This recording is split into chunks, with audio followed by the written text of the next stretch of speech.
Hey folks, how are we doing? Welcome back to the channel. My name is Dave Wildheart and welcome to the place where we check out live musical performances. And this week, well, strap in folks, it is gonna be a long one. We are checking out Harry Chapin and all 14 minutes of Taxi and Sequel. Now this one came to me from my Patreons. Please feel free to join the Patreon. Then you get to choose up and coming videos, and I'm much more active in the comments and messages on there than anywhere else, basically. And this is kind of interesting. I mean, this really blew my mind. One of my Patreons, Scott, requested this video, this exact video, because he was actually an ex-taxi driver and he wanted me to check it out. And then, minutes later, another one of my Patreons requested Taxi by Harry Chapin. I didn't know what was going on. I thought I was really tired. I thought I was tripping, losing my mind. I didn't know what was going on. But it just, like, I guess my Patreons are from that exact same time, place, moment in history. So yeah, very exciting that we really had to check it out, basically, didn't we? I obviously know Harry Chapin or by his Cats in the Cradle. Yeah, that's the only song I know by him. I was just checking out his Wikipedia. I knew he died young, but I did not know. Age 38. In 1981, he died. Man, we lost some good ones, huh? But the song. Let's get into the song. The song Taxi. So, I mean, let me quickly read this. I hope it doesn't go on too long. In 1960, Tom and Harry Chapin attended a Fishkill summer camp where Harry met Claire McIntyre. They dated for 2 years before breaking up. According to Tom, Claire was an early formative love for Harry. Years later, Harry took a job as a cab driver in New York City. According to Tom, he spent the weekend before his first day on the job wondering what would happen if Claire, who always took cabs instead of the subway, were to get in his taxi. Those thoughts later turned into the song Taxi. And here we are. So we're going to give a listen to Taxi first, and then we'll take a little break and we'll listen to the sequel, because I do believe Sequel is a sequel to Taxi. Let's go.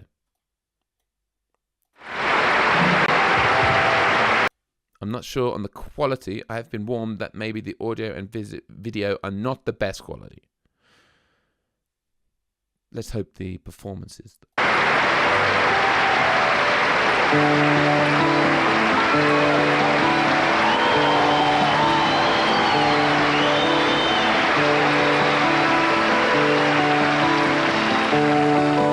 It was raining hard in Frisco.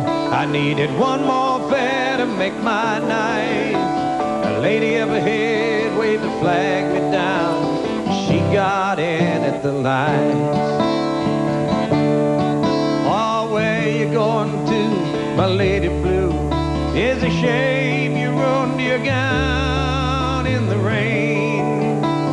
She just looked out the window. She said 16 Parkside Lane. I really like that.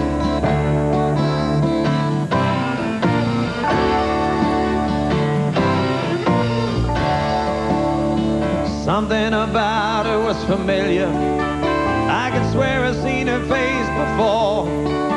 But she said, I'm sure you're mistaken. And she didn't say anything more. It took a while, but she looked in the mirror. Then she glanced at the license for my name. A smile seemed to come to her slowly. It was a sad smile, just the same. And she said, how are you, Harry? I said, how are you, Sue? Through the too many miles and the too little smiles, I still remember you. Man, just like these older songs where they literally kind of tell the story, the storytelling of these songs, which sort of happens sometimes these days, but rarely done quite to this standard. I love it. It's just like, here we are. It's raining. We're in San Francisco. He's in a taxi. He's obviously a taxi driver. The girl gets in. It's just telling a story. It could be a film. It could be an episode of a TV show. That's what it feels like, but it's in audio form. And I like that at the end of the chorus, at the end of the verse, you have this doom, doom, doom, or however that exactly went. It's sad, right? It's kind of, what does it remind you? There's a song it really reminds me of. Oh, we'll never be able to remember it. We've done way too many on here now. Oh my goodness. It does remind me of another song we had. Oh gosh, I'm never going to remember. But it's kind of, it's on there. It's there. I think it was a Patreon only one anyway. Might have been a Kenny Rogers one. Anywho, it's this sadness to it, but a happiness. Bittersweet. That's what it is.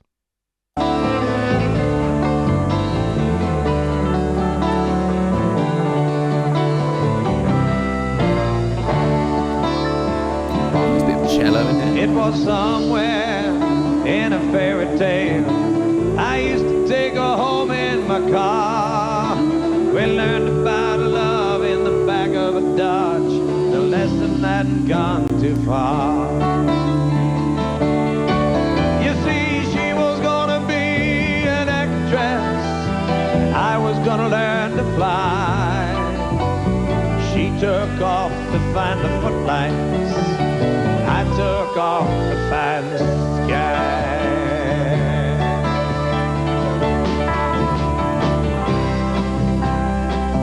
Double time. I've got something inside me to drive a princess blind. There's a wild man wizard, he's hiding in me, illuminating my mind.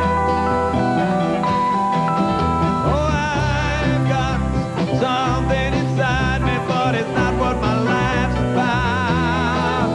'Cause I've been let my outside tide me over till my time runs out. Guys, that whatever that section was just took a whole different turn, no? Like up until then, it's been very much a story based on simple reality facts in San Francisco. Taxis. She was going to be an actress, blah, blah, blah.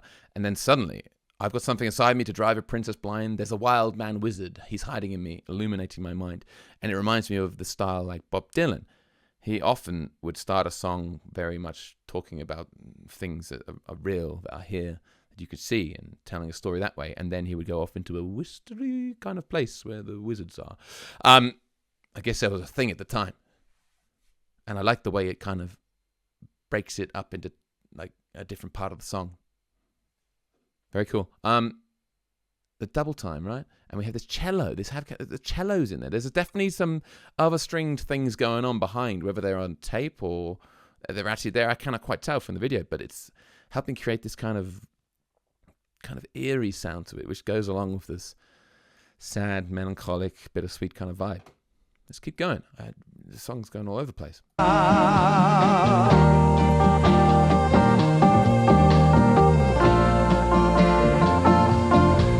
Oh, that's that major 7 sound, right?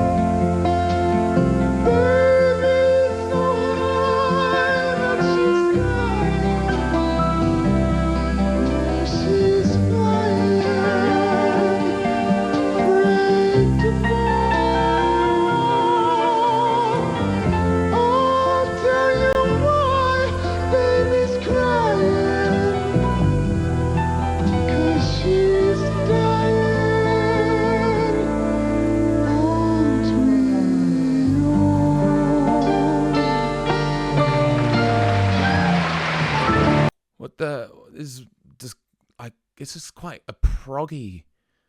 Is that correct? It's quite a progressive sounding song. It's got so many different things. I've expected just simple verse, chorus, verse, chorus, kind of simple songwriting stuff with simple. But this is a lot more going on to it. I have to. I don't know. I mean, what was that section? There was the male falsetto, soprano. I don't know. Baby, speechless, guys. Absolutely speechless. I have no idea. And is that the end of the song?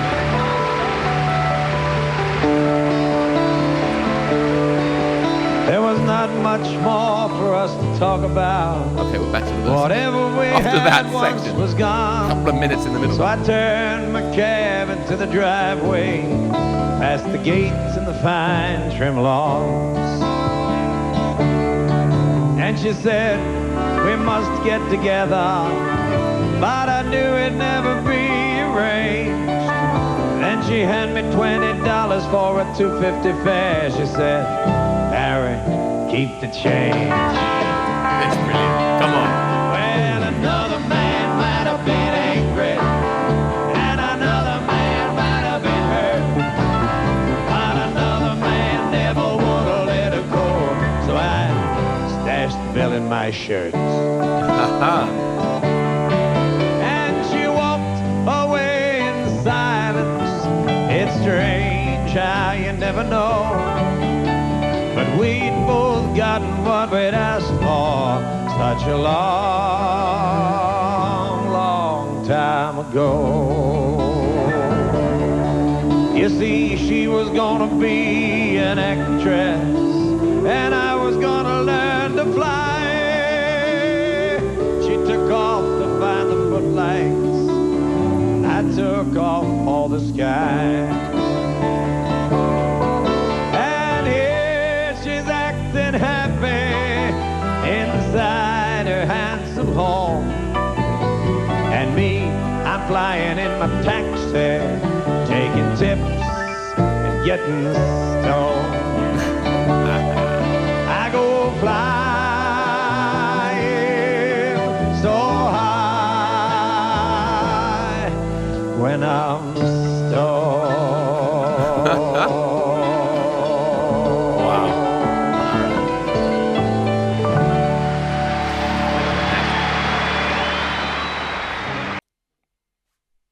We're taking a break there. A story about the meeting of two past lovers. We've definitely done a song like this before. Okay. Hold that thought. I'm checking it. I got it. It was Dan Fogelberg with Same Old Lang Syne. That's what it reminds me of. I think that's also a meeting of two ex-lovers. But this is a beautiful story of how they meet again, but there's clearly, there's still these feelings. There's still these feelings there, and I'm very interested to see what happens in sequel, because let me tell you about what happens in the next song. Because in 1980, after nearly a decade of fans questioning what he imagined happening to Harry and Sue later in their lives, it does seem kind of like the ending wasn't confirmed. They just went their separate ways, but maybe they'll come back again.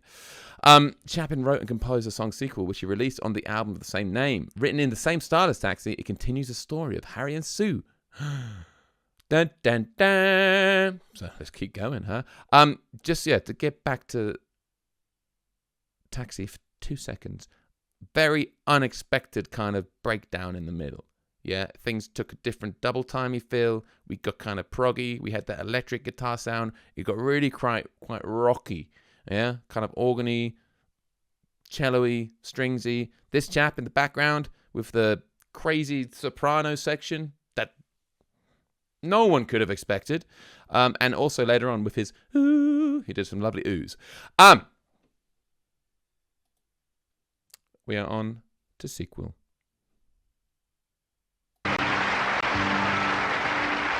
So here she's acting happy. Oh, it's literally the same inside her handsome home. No? And me, I'm flying in my taxi, Melody. taking tips, getting stoned. No, it's not the same melody. Oh, he's still getting stoned in his taxi. Well, the years go by and my voice gets lower, and all things can change so fast. Still, nothing can set off your heartbeat is when you return yourself to your past. I got into town a little early, had 8 hours to kill before the show. First I thought about heading up north of the bay, then I knew where I had to go. Back in San Francisco, right? North of the Bay. I thought about taking a limousine, It's a big or star. at least a fancy car. but I ended up taking a taxi, 'cause that's how I got this far. Okay, that's really, really cool. This is now written decades later when he's, you know, potentially an even better songwriter. And he's now, I mean, I really like that intro. He's now a big star, yeah? So he wants to go up north of the Bay. So we know we're back in San Francisco, where the other song was set. And he thought about taking a limousine or a fancy car, which implies he has now wealth from being, you know, this musician star. But he ended up taking a taxi, because that's how he got this far. Because that's how he got to this place, by working hard in the taxis. Super cool. Super cool. You see, 10 years ago it was the front seat, driving stoned and feeling no pain. I think he did get stoned a lot. Now here I am straight and sitting in the back, hitting 16 Parkside Lane. Oh, we're back on the Parkside Lane. Is that the other song, right?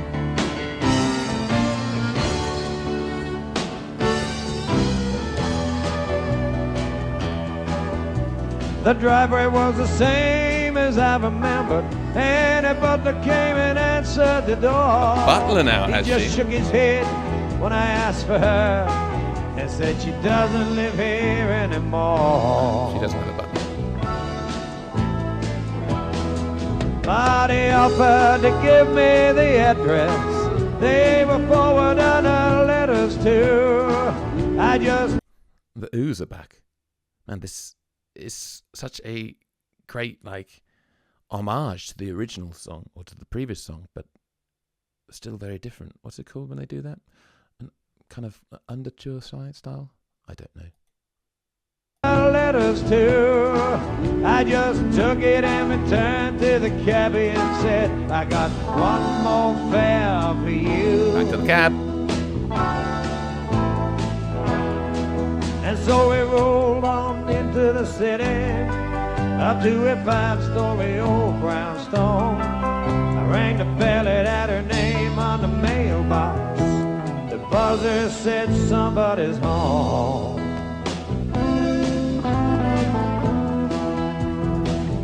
Have a little cello breakdown. And the look on her face as she opened the door was like an old joke told by a friend. It had taken her 10 more years, but she'd found his smile, and I watched the corner start to bend. And she said, how are you, Harry? Have we played the scene before? Yeah. I said, it's so good to see you, Sue. Had to play it out just once more. Play it out just once more. We've got another prog section in the middle, huh? She said, I've heard you flying high on my radio. I answered, it's not all it seems. That's when she laughed and she said, it's better sometimes when we don't get to touch our dreams. What does that mean? Don't get to touch our dreams? Is her dream to be back with him, or she's not reaching her dreams, or I don't know. Interesting line. Oh, okay. Sorry, I just briefly glanced at the next line of the chorus, and now maybe I understand the line.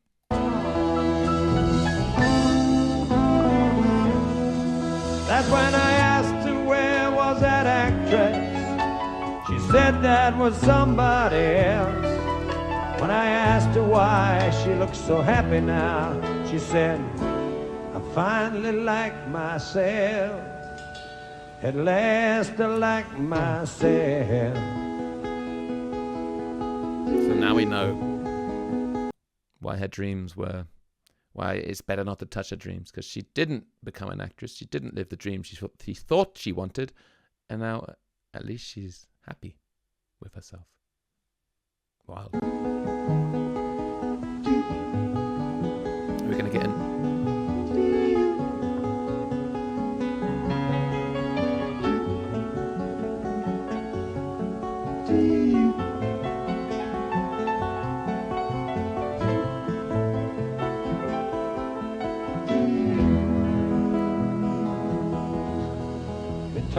all through that afternoon, talking about where we'd been. We talked of the tiny difference between ending and starting to begin. We talked 'cause talking tells you things like what you really are thinking about. But sometimes you can't find what you're feeling till all the words run out.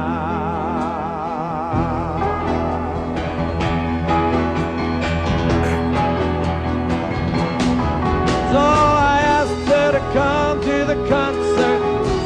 She said, no, I work at night. I said, we got too damn good at leaving soon.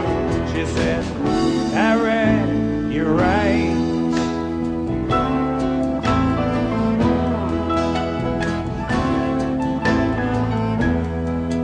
Don't ask me if I made love to her or which one of us started to cry.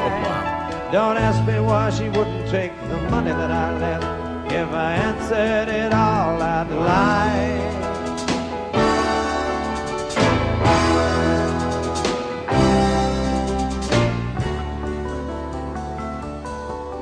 So I thought about her as I sang that night, and of how the circle keeps rolling around, and of how I act as I'm facing the footlights, and how she's flying with both feet on the ground. Yes, I guess it's a sequel to our story, from our journey between heaven and hell, with half the time thinking of what might have been, and half thinking just as well. I guess only time will tell.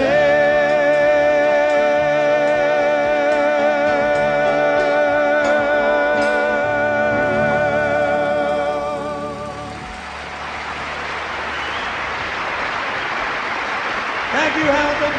Steve Chapin, Big John Wallace. Man, it kind of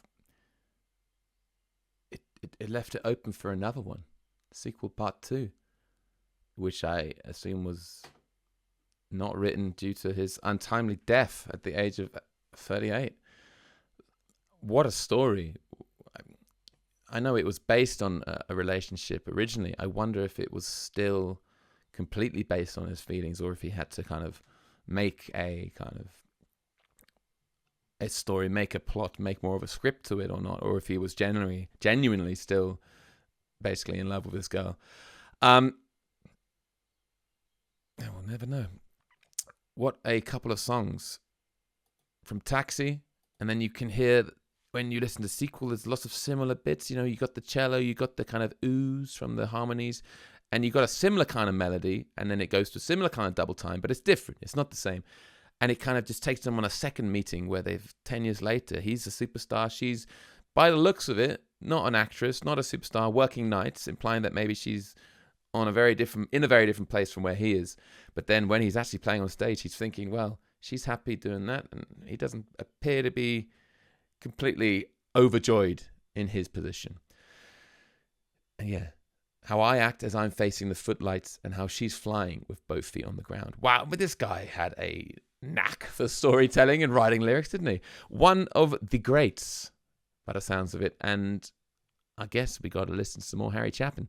Thank you, Scott, and thank you, Mark, for this video. It's something else. Yeah, it really is. I hope it, you know, for those who did make it this far in it, I tried not to waffle too much, but you know, we're here for the waffle and the music, right? Right? Anyway, thank you very much for watching. Please subscribe to the channel. Go find me on Patreon. Do all the things you want and stay happy and spread joy and love. Yeah. See ya.